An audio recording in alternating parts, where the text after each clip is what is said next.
Attention!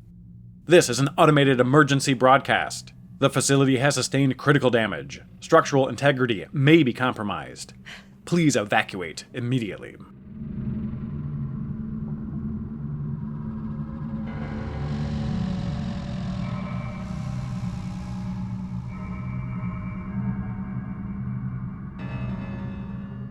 It's Zelda, Escape from the Facility, an Ocarina of Time ROM hack by CDi-Fails. You may remember them from the missing link or my current favorite Zelda mod, Zelda Indigo. Before we get too much further though, please make sure that you are subscribed to the Hard4Games channel. We are very close to that 100,000 subscriber goal, and we know with your help we can get there.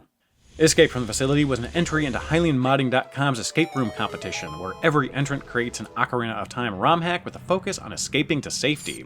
As such, many of these entries are very self-contained one-off adventures, making them perfect for a relatively quick Zelda 64 fix. Now, of all of these entries, I've played this one and Crystal Clocks. Unfortunately though, I'm not quite talented enough for Crystal Clocks. It is absolutely beautiful, but it focuses primarily on timed puzzles using a new variation on the slingshot. However, first-person aiming in Ocarina of Time is my absolute greatest weakness, aside from beer, and it just was not for me. But I recommend that you give it a try if it seems interesting to you. Now, many mods focus on honing your skills on a specific thing. So for example, Crystal Clocks was aiming and timing. Other mods may focus on battle or some other aspect of Ocarina of Time. Escape from the Facility is more in line with my interests by bringing in a decent amount of lore with big picture puzzle solving, often via new items. The environment is very steampunk industrial grunge with a multitude of new assets and objects, making it feel absolutely like a living world, despite it being mostly set in a desperate, industrial, scientific experiment wasteland. Take this area, for example, where you receive a report on the main reactor's failure to start up. It's a multi-step puzzle bottom to top to get this giant thing powered up and functional again.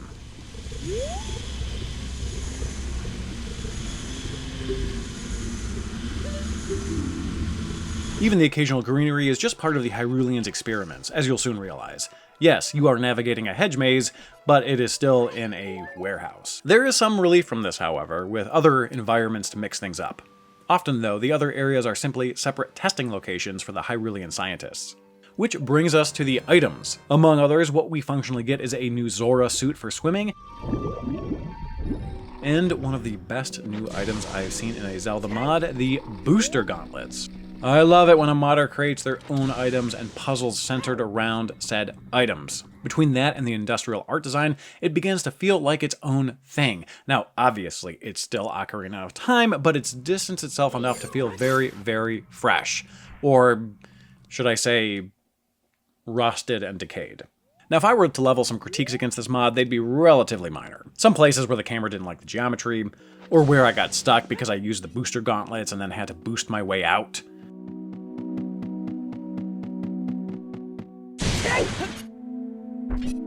There's a light and a few other objects that aren't particularly obvious that you can interact with them. There's some instances where you use the mirror shield, but the light reflecting off the mirror shield doesn't go all the way to the object or all the way to the wall where you're supposed to be putting the light and reflecting it upon, so you don't really know if your aim is right or if it's off or what have you. Again, not big deals here. Minor things, nothing that would be a deterrent against anyone playing. Now let's talk about length.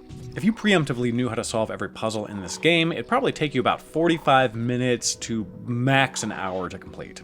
For me, it was about a 2-hour playthrough because there was a bit of figuring and thinking involved, and I also stopped a lot to admire the environment. Now, overall, I would absolutely recommend this mod. It's not a sprawling adventure, but it offers something immediately different, well-designed, and relatively quick to experience. For those interested, I'll put a link to Hyrule Modding's site below where you can download it and play it for yourself. Now that is it for today. I didn't want to make too long of a video because it's not too long of a game.